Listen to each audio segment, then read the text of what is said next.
the 360 on Energy and Carbon podcast, hosted by 360 Energy.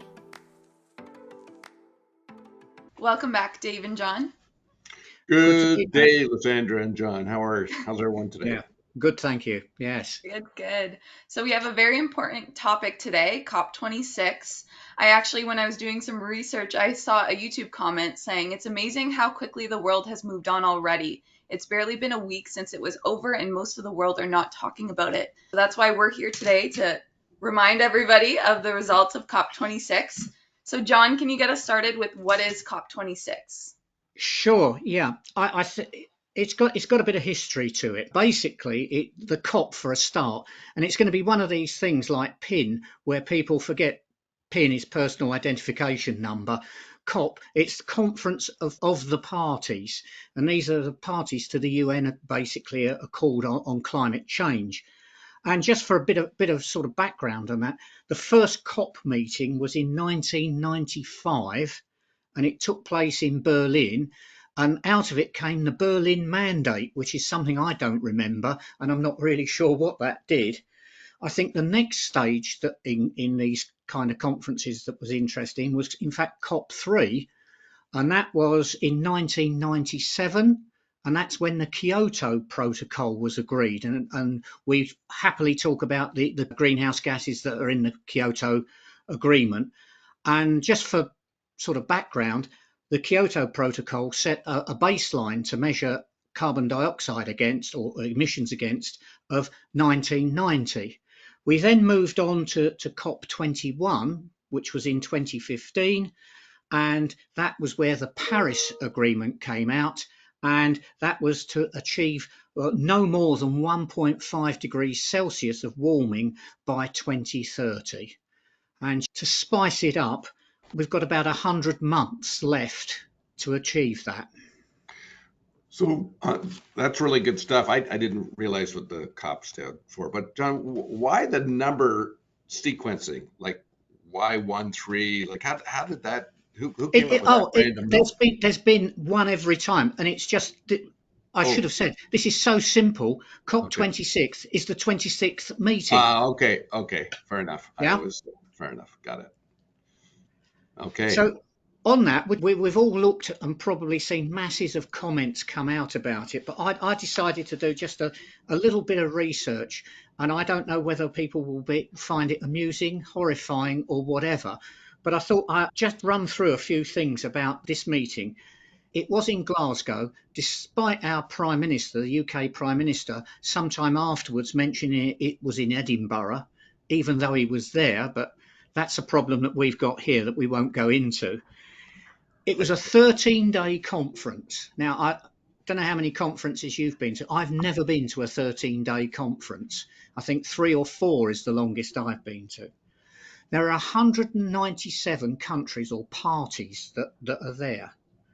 The people registered was over 40,000 people. And of those, 22,000 odd were delegates from the parties, and they did include 120 what they call leaders, so Biden, Trudeau and others. The most delegates came from Brazil, who sent 479 people, which dwarfed Canada with its 99, and the US had 86. It's amazing because the US is so much bigger that they only had that small number, right? Yeah, this is something about how the countries engage with this process. There are 14,124 observers, so that would be NGOs and other people, interested parties. 3,866 media representatives. Now, I thought to myself, let's just say they all work 5 hours a day for the 13 days of that conference, and they got $20 an hour. The wage bill alone would have been over $52 million. And Lysandra said already people have forgotten it with all the media coverage that we had. It's disappeared. But that's just the start of the dollar numbers. The UK estimate, and we haven't got total facts on this, but they estimate that the cost of holding COP, now this is the venue, policing, security and everything else, but the cost of holding it, that's going to come in at something like $150 million Canadian. So we're looking at, in round terms, $200 million Canadian to have this 13-day conference. And this is where I'm going to get a bit silly. It involved 25,000 pieces of furniture, 7,000 square meters of carpet, 445 garbage bins, 515 freestanding hand sanitizers. You get the feel for how big it is. Now, the UK and Italy were joint presidents on this, and they agreed that they were going to make COP26 carbon neutral according to PAS 2060. PAS is a publicly available specification, so it's like an ISO but not quite there. And they did this by buying offsets. They had to offset over 100,000 tons of CO2. So this worked out about 2.5 tons per delegate. To put that in context, the annual per capita for Canada is 15.5 tons. Now, you could say, oh, great, they've offset it. Isn't that brilliant? But that's 100,000 tons of emissions of something else that could have been offset. So you need to look at it in that light. So what else can I give you on some figures before we move on? Well, since the 1990 baseline, global emissions have risen, and there's a number of sources you can look at. You can look at different figures, but just for the purposes of podcasting, the global emissions have risen by 40%.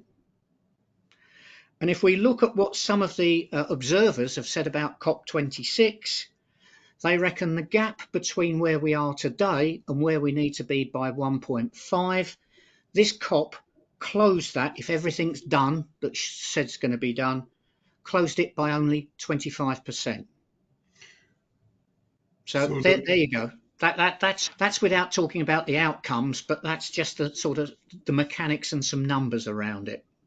So some facts that I found really interesting. One of the largest delegation of special interest groups was the fossil fuel industry. 500 delegates were there, which was supposedly the largest concentrated. And you could understand that because of possible threat that's involved in that sector as well. You think they were there because they see this as a threat and that they were trying to, shall we say, reduce the impact on, like we know now, they say that coal basically has been told it's the end of the coal era, but they've managed to stop it being the end of the oil and gas era. Yeah, that's correct. Yeah. The other thing I want as a business person, like the facts you're bringing up is fascinating. So I'm going, okay, the money that was invested, what return will society get because of that investment in time? That's a big question, isn't it? Well, it is. And ultimately, we're going to get into this now because the question is, did it or will it achieve anything going forward? And that, John, as you and I have talked about, we're really keen, and we've always been keen to make something happen. But The truth is, we won't be on this earth when a lot of the ramifications start occurring. No. Or well, not start, they're already occurring. But Lysandra and her group and her family. She will inherit this. She will inherit. Thank you so much. We'd like to leave the planet in a slightly better condition for you, but this is where we are at the moment. So I think it's really important that, Lysandra, we get your point of view in this whole process going forward. So I did want to talk about, so Student Energy is a global NGO. They basically their goal is to empower the generation of leaders who will accelerate our transition to sustainable energy future. So they're typically a network of 50,000 young people over 120 countries. And they had a spot at COP26. And they had conducted a youth-led research project with 40,000 young people. Now, we didn't need to show up. We could do it online, and we can, we didn't need to go to COP26 and have all those emissions. We were perfectly capable of putting our opinions in online. And I found some really interesting things. And I think I definitely share a lot of this with general youth. But They found government willpower is both the biggest barrier and biggest opportunity to transform our energy system. So youth is really looking to government to make these big changes. And I can agree with that and I can disagree with that. I can agree with it as long as, if government signs a legally binding contract, that means no matter who's in power, they have to make those changes. At the same time, again, we're relying heavily on political figures to kind of figure this out for us. And I just don't think that's realistic, especially with how slow they move. Another really interesting part was 8 of 10 regions listed government willpower, policies, and regulations as a major challenge. However, if you looked at different parts, different regions found different barriers. So, for instance, Africa sees a lack of advanced technologies as a problem. Others see government. It's not always going to be the same globally. And I think that, again, that makes sense depending on what your region's depending on. So a lot of people also just reading articles and things, generally young people found that they kind of feel like they're just there to be a token of, your youth. Here you go, you shoved in. Okay, good. We have someone young over there. That covers it. Or we have a person of color over there. That covers it. And, the youth is not okay with being a token. And I was watching other things, and a lot of people in the older generations felt that the lack of youth at COP26 was very present, especially in the main areas where, all the political figures were. Very little youth are there. So it's interesting because we're talking, this whole event is supposed to be about us almost. Like, what is the world you're leaving us with? But we're not there in the conversation. And I think what's easy is a lot of times we are saying children. And the thing is, we're not children. A lot of us are going to have to face these consequences, and we're young adults. So honestly, I just found it's easy to kind of say that you're looking to change, but to actually include people that are going to kind of ask those challenging questions and put people in uncomfortable positions, I don't think that was present at COP26. I think it was kind of a nice, all right, let's give out some promises, some great headlines for people to feel really excited about, but then now we need to deal with those numbers, and they're not looking too good. 2050 is a long time from now. 2050 is another 30 years. And, we're seeing climate change effects right now. And for instance, in British Columbia, there's flooding. And because of that, a lot of people don't have access to things that they're typically using. And if we're talking about that now in 2021, we're all going to be victims of flooding and losing our homes and things like that. And I just thought, I'm not sure if this is true, but I didn't really see anybody, I just don't understand why there weren't people that have experienced the negative effects of climate change at COP26 talking in front of all these people. That, Lysandra, I think one of the problems was that there were some there, but a number of people, shall we say, from the more threatened parts of the world, for various reasons, did not attend COP.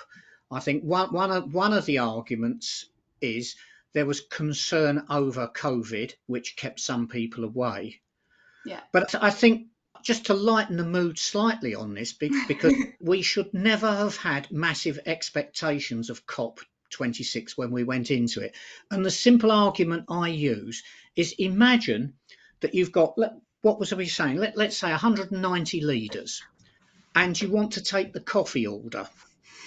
And you're saying to them, yeah, the thing is, you can only have a latte or a cappuccino. Now, we want you to decide.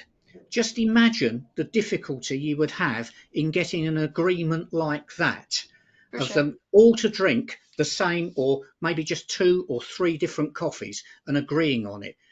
We've got so many vested interests. Dave's pointed out the fossil fuel and others. It is incredibly difficult with a big body of people to come to an agreement. Yeah, I don't think youth is looking for an agreement. I think we're just looking for change. Doesn't matter if every country agrees on it. No. I think it's as long as every country is promising better than yesterday and it's actually going to get us to a better target or goal. Just the timelines of 2050, everyone's just kind of saying, that's not realistic. Why don't we have more targets for 2030? Why are we shooting it so far off that it's just going to be the next person's problem? It's politically safe to do that, Lysandra, I think, is one big thing on that. And you are right. I think part of the problem is, let's say we got our 120 leaders there, and let's say Trudeau or Biden or Johnson stood up and they said something, they promised something at COP. they've got to go back to their government and then get that government to approve it, to put it into legislation, to make it happen. I believe, and I'm not sure on this, so I could be shot down, I believe that immediately following COP, Australia has backed off of part because Australia is a major coal producer. Yeah. And I think they've backed off a bit. So I can understand why well, here's the thing. As a young person, you perhaps don't have exclusivity on getting annoyed with the lack of action.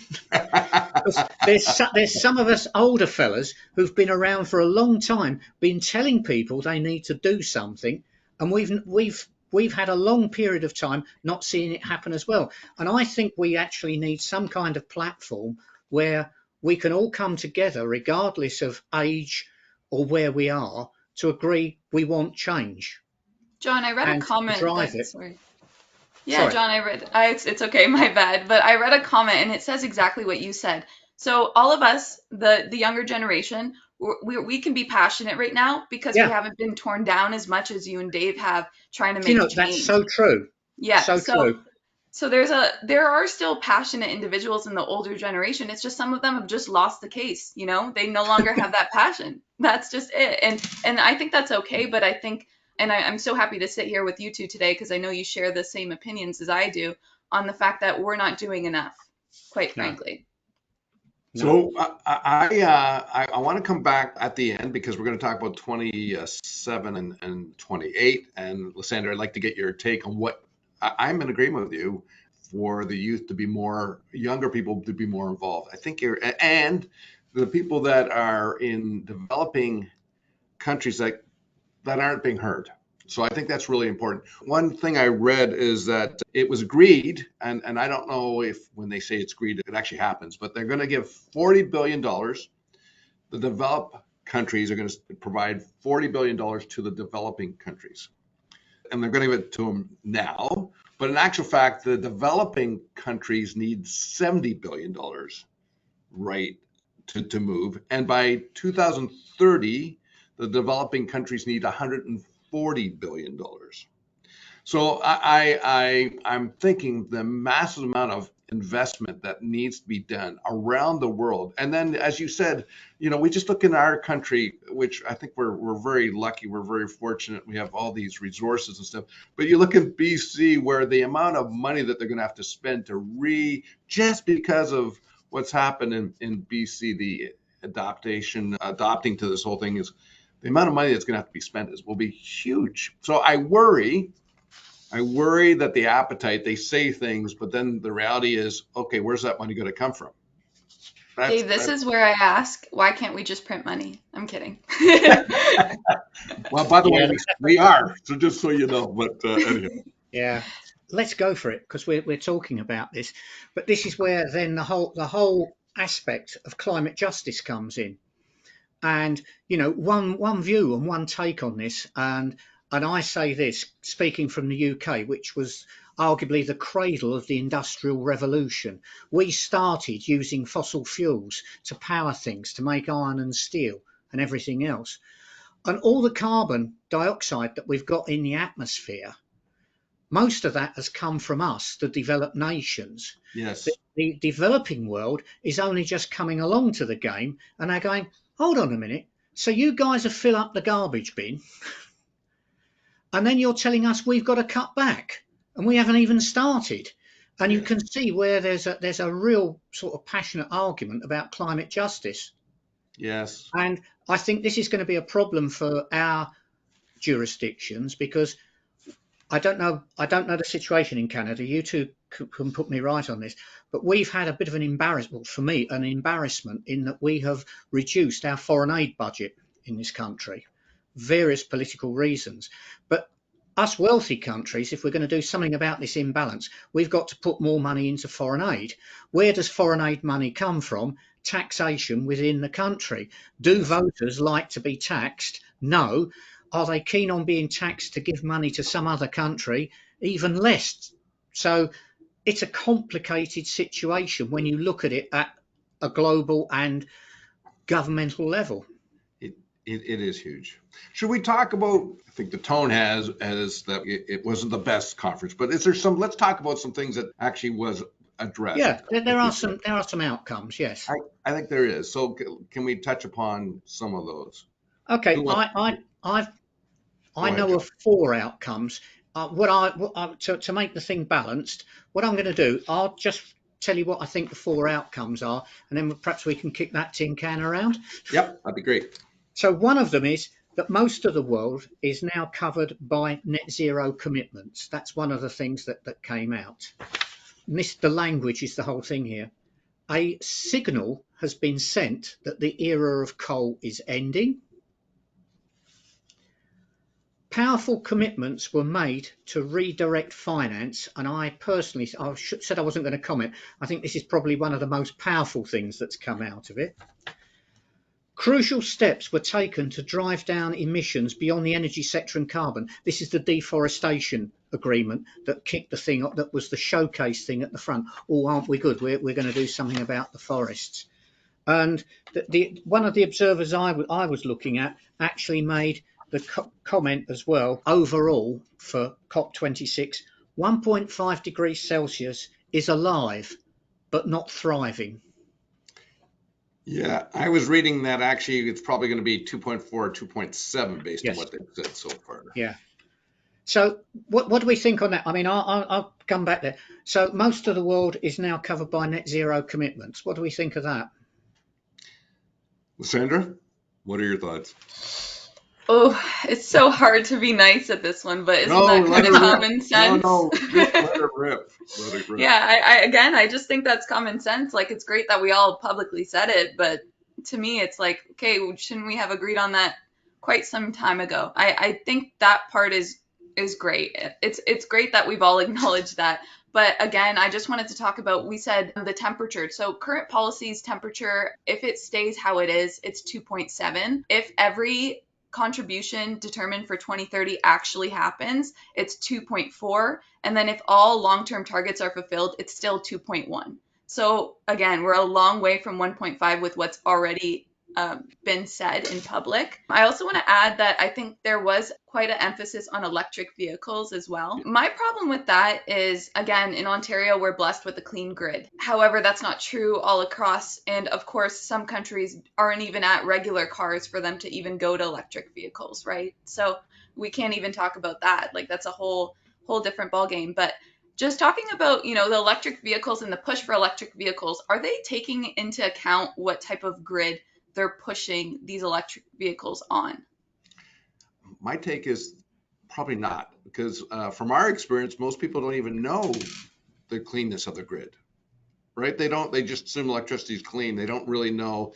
Like you say, in Canada, we're blessed. There's exceptions in certain provinces. And interesting enough, a little sidebar, Ontario, our emissions are going higher because we're using more gas plants going forward. But that's a side part. I actually think most people don't truly understand grid emissions. I don't like it when we talk to people. So that would be my take. John, what's your impression of what Lysandra is?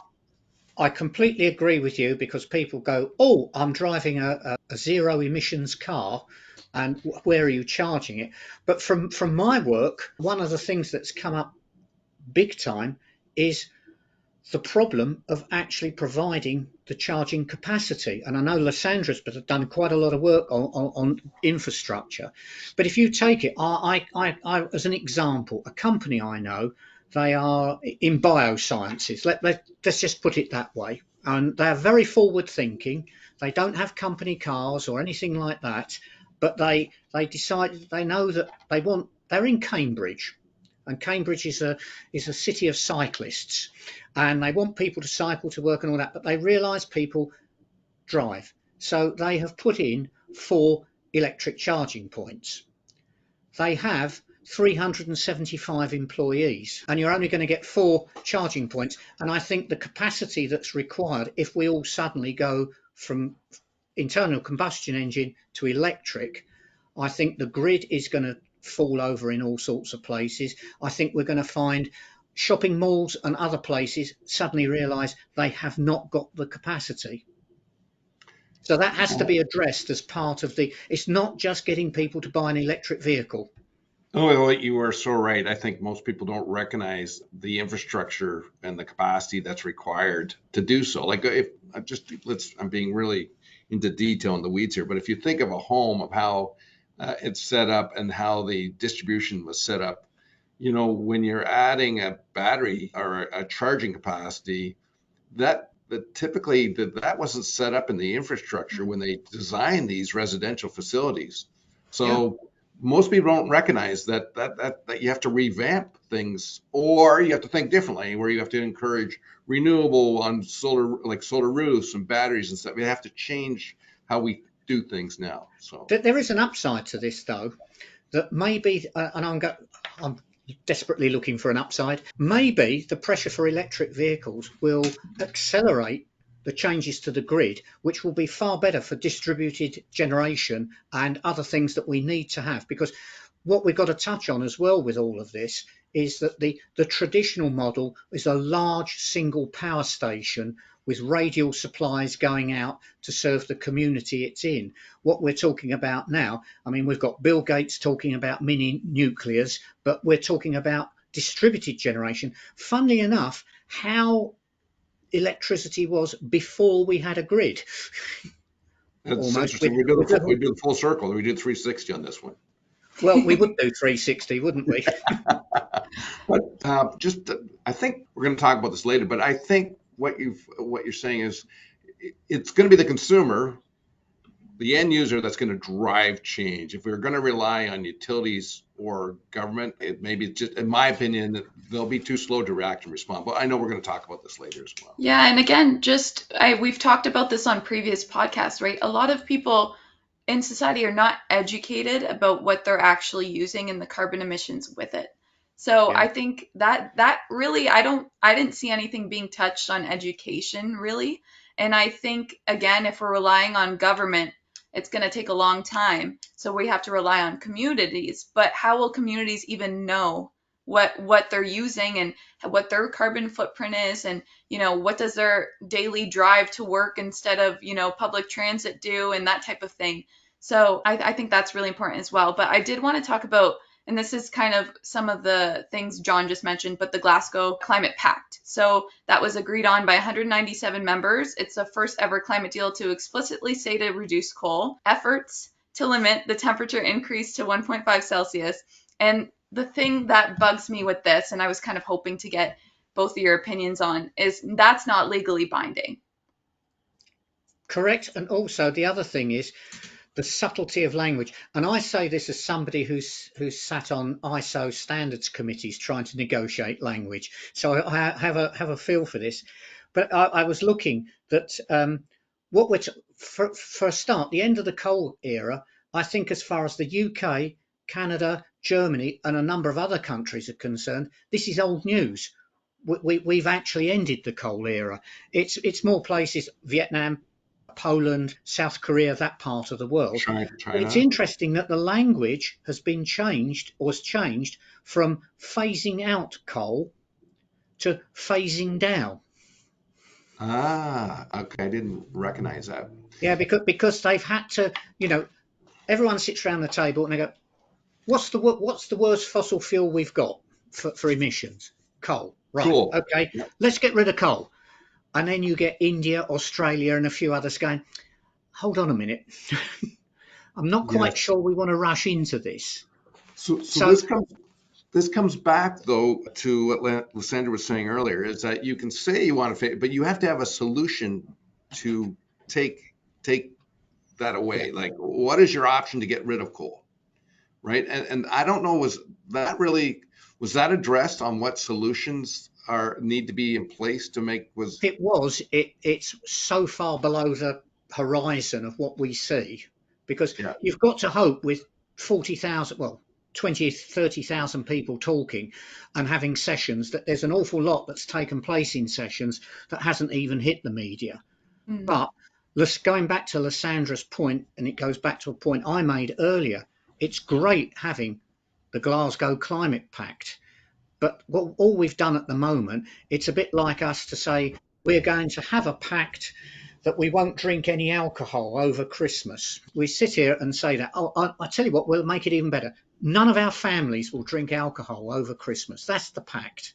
Right. The alcohol-free Christmas pact here at 360. But we haven't agreed that with our families.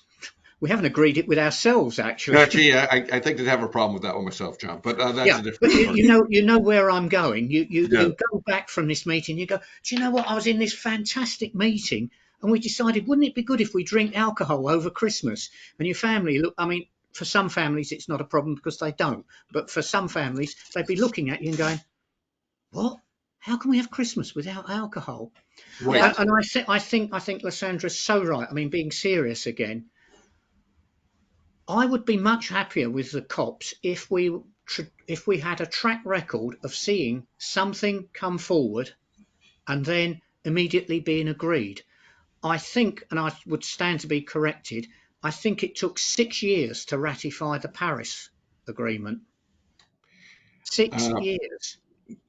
yeah. In fact, I have a stat here because being a market person, there was one thing that came out that I thought was very positive if it actually gets implemented. So it's Article 6, section of the 2015 Climate Pact governing how countries trade credits to emit CO2, and it's to impose a structure and transparency on opaque voluntary markets where companies can buy and sell carbon credits. So what I'm reading is that they want to make it a standard and that it's consistent around the world on how you can buy and sell voluntary credits, which I think, to me, that makes complete sense because transparency, you have structure, it's real, because we've talked in the past that some of these credits are dubious or questionable, like are they real? Yes, they are. So I personally like this thought process because I actually like markets. I think markets can move faster than governments.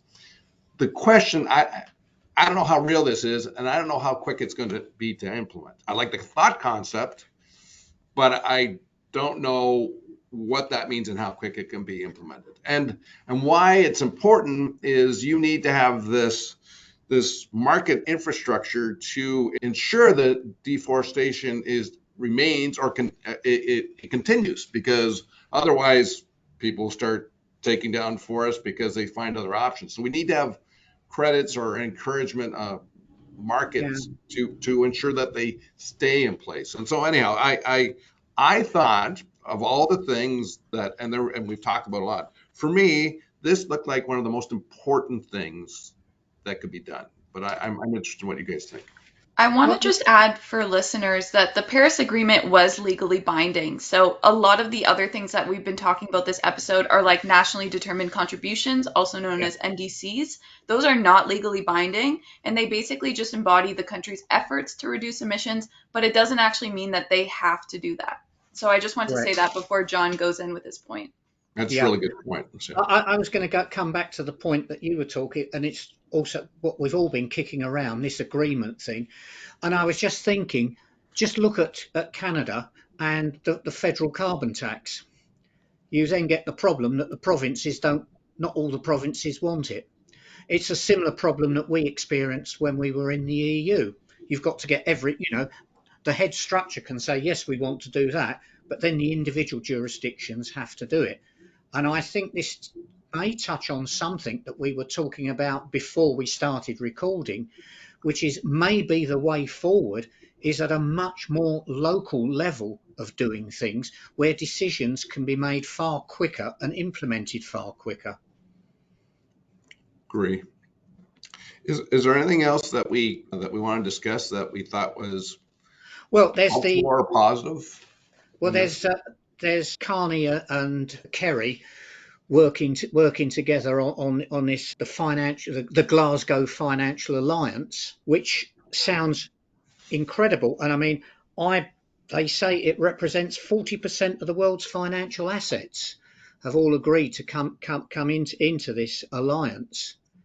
And that's made up of 450 institutions around the world, which I found amazing. It's that concentrated. I believe, though, again, I think it's really positive, and I think it's something that we need to talk about, and I think it's something that may have more impact on our listeners than anything else we've talked about in one way. But one of the ways that they got this agreement was that they didn't make how you did it too stringent. A lot of it is left down to the individual institutions to deal with, rather than having a very prescriptive set of rules for all 450. They've sort of basically got the overall agreement, and then they're saying, and how you get to that, you do. And that's perhaps politically, with a small p, sensible, because you're more likely to get people to sign up and more likely to get people to perhaps do things if you do it that way. I don't know if it was a timing issue or purely accidental, but you all know that we've had various discussions, a variety of financial institutions, and also working with customers to actually assist them in some of these tools that the banks are now making available. I think that's heating up quickly. Like I had a call with a major financial organization in Canada that is now looking at really focusing and helping their customers in this area. Now, I don't know if it was just a coincidence because of COP26 or just a timing issue, but I think, John, this will be massive. I think, again, markets, investors will drive activity, and it's a coincidence because we had our podcast with Sarah Keys on ESG, and it's just this whole comment or discovery of ESG, and then what customers have to do now that they have ESG. What does that mean? Now, what do I have to do? What steps? And I think the combination of that and the financial institutions being more of a possible vehicle or assistance to motivate, I think I'm hopeful will move the market quicker than we've seen in the past. I think there are ways that movement can come, because somebody taking a quick view of us could think we're a miserable group of people, and we're downgrading what's going on there. But I think what was it? The Chinese symbol for crisis is trouble and opportunity, or something along those lines. When there's something like this, there's opportunity, and you've got to look at different ways. And it just suddenly flew into my mind for Lysandra's generation. They've got quite, and this will tie in with something we were doing with one of our clients. And I just put it this way: young people, we have a problem. We need more skilled people. We need skilled young people, and they have the power to choose who they work for. Yes. And if young people start getting to the point of I'm not going to work in oil and gas, or that may be a bit extreme, because it might be good to work in oil and gas who's trying to get out of oil and gas. But I will work for a company that has a plan to meet net zero and really do it. I will choose them over somebody else who's saying, oh, we're just doing it for marketing effect. And I think that's part of the power that young people may have. Just to reinforce that, Lysandra, that we were working with a bunch of executives, and they were clearly stated they have to go that direction if they want to attract a younger workforce on that side as well.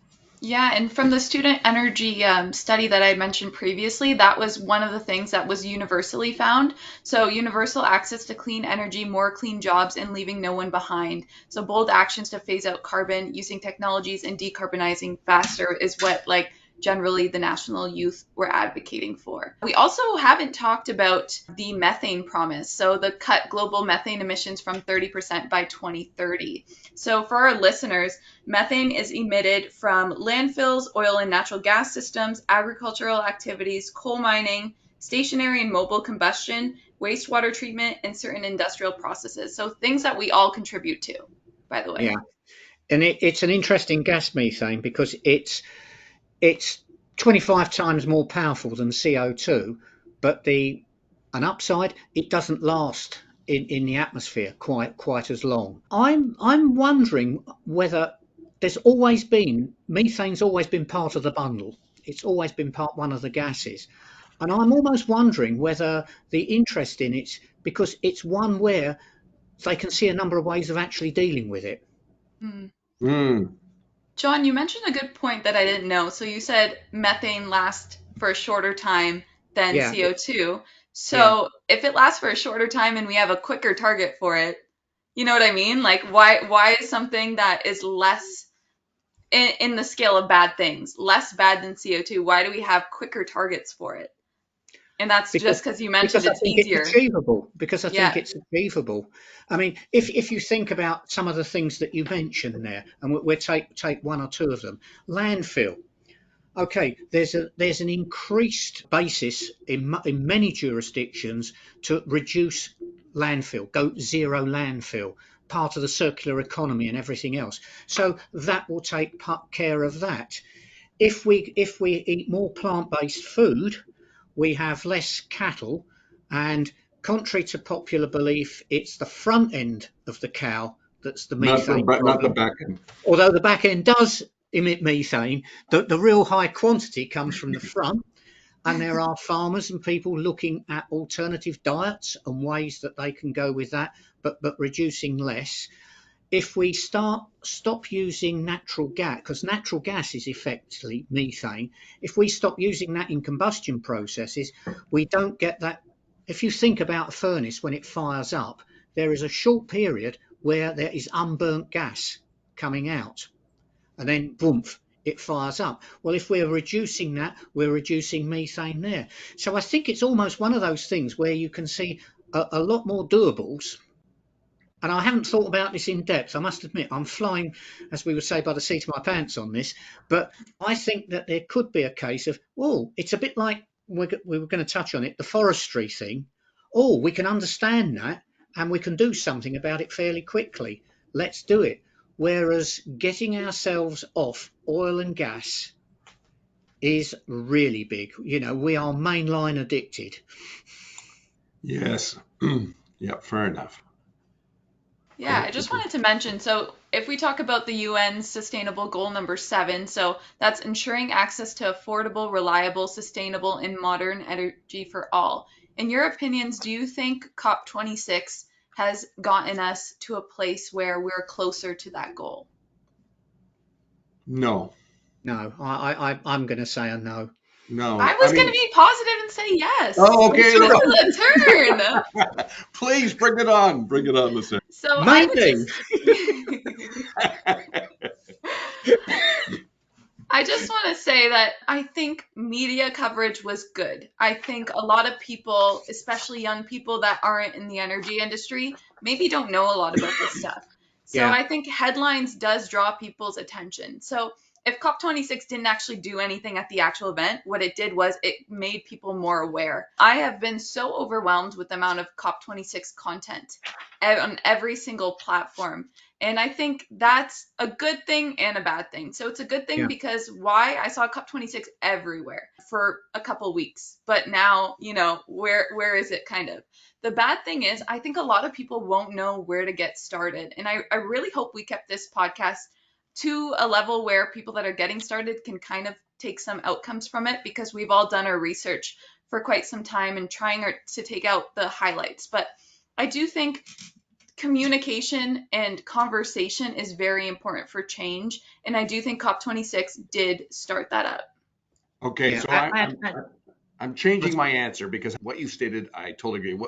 What I initially thought is that you were saying was it manifesting to ensure people go to renewables. What I heard you say is actually it engaged people, so they understood that this is a serious, like the more information people get and they keep on getting it, the more they'll go, oh, we do have a problem, we got to do something. So I am in agreement with you. I mean, the amount of discussion we now have with customers at a senior level has never been better.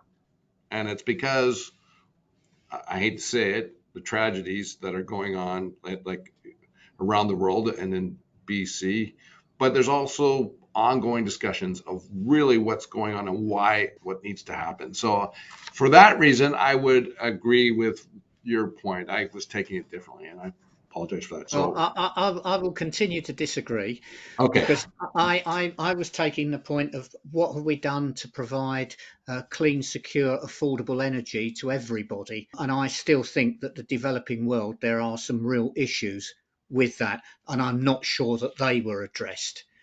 I think that there was, that, again, this is perhaps slightly political or contentious, and I wish I could remember who it was, but there was a spokesperson from sort of, shall we say, the threatened nations, COP, and he was saying, what's wrong with all of you here is you're talking about problems in the future. Mm. In our country, we have the problems now. Yes. We have the impact of climate change. We need better energy systems. You know, we're suffering now. You're talking about keeping yourselves comfortable in 20, 30 years' time. And, you know, it's for some people that may be an extreme view, but it was one of those things that comes out amongst everything else is going on, suddenly makes you go, hold on a minute, what's he talking about there? And you think about it and you go, yeah, I can see where it's coming from. I think, John, you nailed it. I think we live in this comfortable world of our own world and not realize how other people are impacted for sure. Well, somebody put it to me, and I thought, and it was actually they were talking about COVID, but I still think it applies. You know, and we've heard an expression. A lot of people said, "Oh, we're all in the same boat," and somebody said, when it's something like COVID and climate change, no, we're all in the same storm, but we're in different boats. Yes. And I Yep. think we, you know, at the global level, we have to be aware of that. But I'm guessing the way we're going, we've got to come out with something positive. And I think our feeling on this has to be, you know, so we've talked all about this, we've kicked this all around. If you're in business today, what's the takeaways? What should you be doing following COP26? Do you think that's the fair question to have? I think it's a fair question. And as I was mentioning briefly just a little earlier, I actually think it is resonating even more so with people and senior leadership because, some may have thought this was a fad or just a trend and it wasn't real. But I think it's, every day there's something, whether it's fires or floods or, the things that are going on that are extreme. I think people are getting in that, wow, we do have to do something. So I think it's awakening senior management. I think in businesses, obviously politically, most don't know what that means. Most don't really understand what it means, and they're fearful that it's going to be prohibitive or it will negatively impact their business. And I know this is repetitive, but we think that if you do and plan early enough, actually it could be a huge opportunity. So the massive gap to business leaders is they don't know what it means. And they don't know, coming back to what you're saying, Lysandra, they don't know what to execute and implement to make it happen. That's the massive gap that I think in the marketplace. Yeah, I would say personally, I don't think we can rely on the goodness of people's hearts, right? Especially when we're talking of realistically. So, in a business sense, we're talking money. So, let's just say I personally think at the rate we're going, and hopefully it can accelerate, if you start investing in education for your team on climate change now, and you start investing in youth that have a forward thinking mindset now, you might not be saving money right now, but talk to us in 10 years, you're probably saving some money. And I think having the idea of the long term goals of what you're trying to achieve and what your company's advocating for is very important nowadays. Totally Yeah, agree. I was going to say, I think it's interesting if we're drawing a parallel between how governments act and how businesses act. And there can be a major disconnect between stock exchange listed companies and privately owned companies. Now, a number of privately owned companies, and there are some around, the big ones around the world, they very often take a much longer term view on their investments. They're prepared to take a bit more risk looking to the future because they know they want to be in that business for the future. The problem we have with the stock market is, as somebody in this country once said, an industry leader, he couldn't understand how you could have a multi-million-dollar company that was suddenly worth 20% less the following day because the stock market didn't like what they were doing. And I think where we've got, I'm going to say this here. The original concept of the stock market was for people to invest in a company, to stick with it, actually to pull out if it was going wrong, to give them a nudge or whatever. But you've probably come across. We've ended up now with stock trading done, micro trades done instantly, and ownership is who actually owns the shares and where's it going. And if you've got a company that is constantly being driven by the stock market, it could be a problem. But the glimmer of hope on the horizon, and it's maybe more of a glimmer, if we've got 450 financial institutions are saying we've got to take these climate issues more seriously, hopefully more and more investors will be tolerant of companies that say, you know what, this is something to do with climate change. We're going to accept a 5-year, a 6-year, a 7-year payback on it instead of the normal 2 or 3 that we would, because we know this is investing in our company, as you put it, Lysandra, in the future, looking far enough ahead. So just, John, if we could talk about this and draw a real line. So I think of BC, and we were just talking in this office that there would be some banks that would own mortgages. Yes. For these large agriculture outfits. And so you can only recognize that these people, they'll be struggling to pay mortgages if they can at all.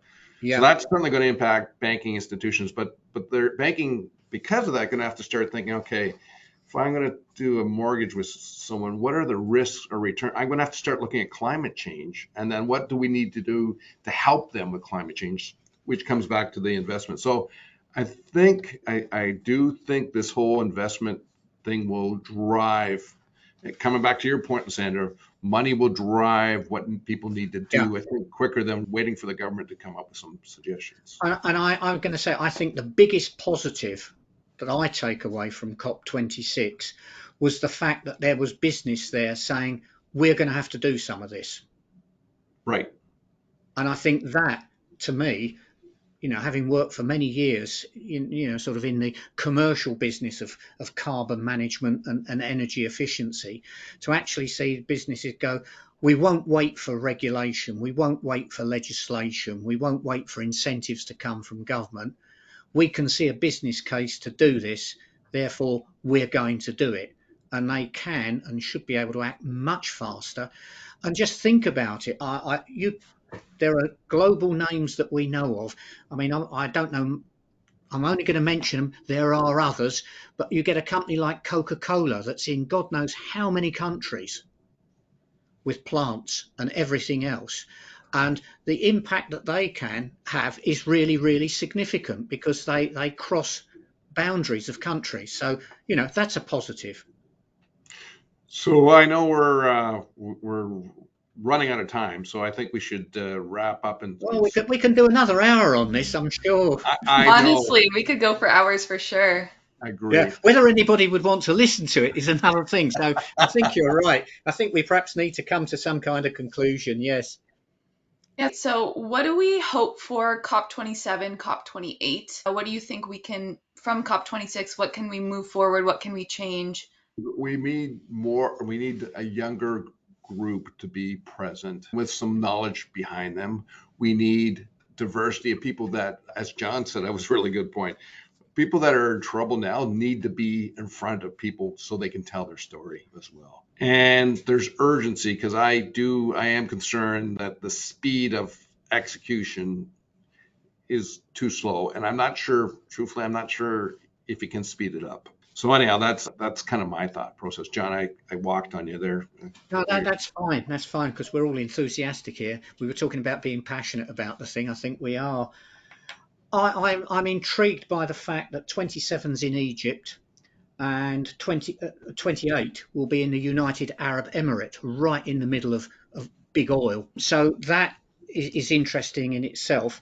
A sidebar, I've already noticed there are some concerns that when COP27 is in Egypt, will free and public protest be allowed? If anyone thought they had trouble protesting in Glasgow, you need to go to somewhere like Egypt and see how that is there. What I am hoping above hope is that everybody who was at 26 realises that the world's looking at them to come back to 27 and go, deal done. This is what we're doing. Yeah. For me, I would just say I hope that future COPs are more legally binding. I think it's Yeah. great to sit around a table and make empty promises, but we need change. And for change, we need legally binding contracts. I also think, Dave, you mentioned this, but I think having people, and unfortunately, in a year from now, there's going to be more climate disasters, but having those people that have been affected by climate disasters, having a video showing the climate disasters in the last year, having real people talk about their stories. I mean, you're getting all these really important people in the same room. You kind of need to show them what's happening outside their bubble. And what we didn't really abruptly say is a lot of those people attending COP26 can leave when a climate disaster happens. They have the money to. They're able to just Yes. escape it. They're able to escape climate change. A lot of us are not. We're going to have to live that. That's our future. That's our reality. So I think just more realism and more action for change and more involvement from the youth, because we are the future, yes, but we are also living it right now, and so are you. And I just think, there's no time to waste anymore. There's Well no time said. to waste, but let's, trying to be really upbeat about it. There isn't time to waste, but there is a wealth of opportunity. There's great things that can be done. There's great work that can be done. There's fantastic careers that can be had, trying to do something about this. I mean, in many ways, it's exciting and it should be. What I do take, and I'm worried about, is your comment earlier that some of the old war horses sort of, shall we say, have lost their fight. Perhaps we need a way of them being reinvigorated as well. The last comment I have is that my understanding that the technology is already in place to do this.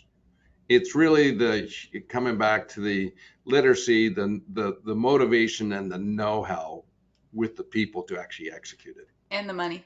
And, well, absolutely, and the money. Always Yeah. the money. Yeah. Show me the I, money. Yeah.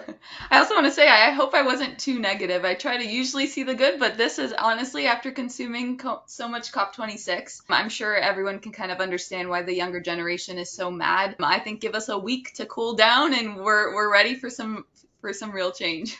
Now, I think it's good on something like this to say what you think. And I think I'm hearing in spades with what you're saying, Lysandra. All of us, we've got to invest in education. Yeah. In the broadest sense, education of government, business, individuals, friends, family, the whole lot. And Lysandra, I'm going to say this too. I think it's actually everyone's responsibility, not just young people, to take this on. Just so you know. Yeah. Agreed. Well, I hope our listeners learned a lot from this episode. I had a great time recording this one. And I'll see you guys next week. Okay. Looking forward Lysandra. to it. Take care. Bye. Take care. Bye. That's all for today's episode of the 360 on Energy and Carbon podcast. Thanks for listening. Make sure to check us out on our website at 360energy.net and follow us on LinkedIn at 360energy Inc. Tune into our podcast on Apple Music and Spotify by searching the 360 on Energy and Carbon. You can watch the video recording and subscribe on YouTube at 360 Energy Inc. See you next week.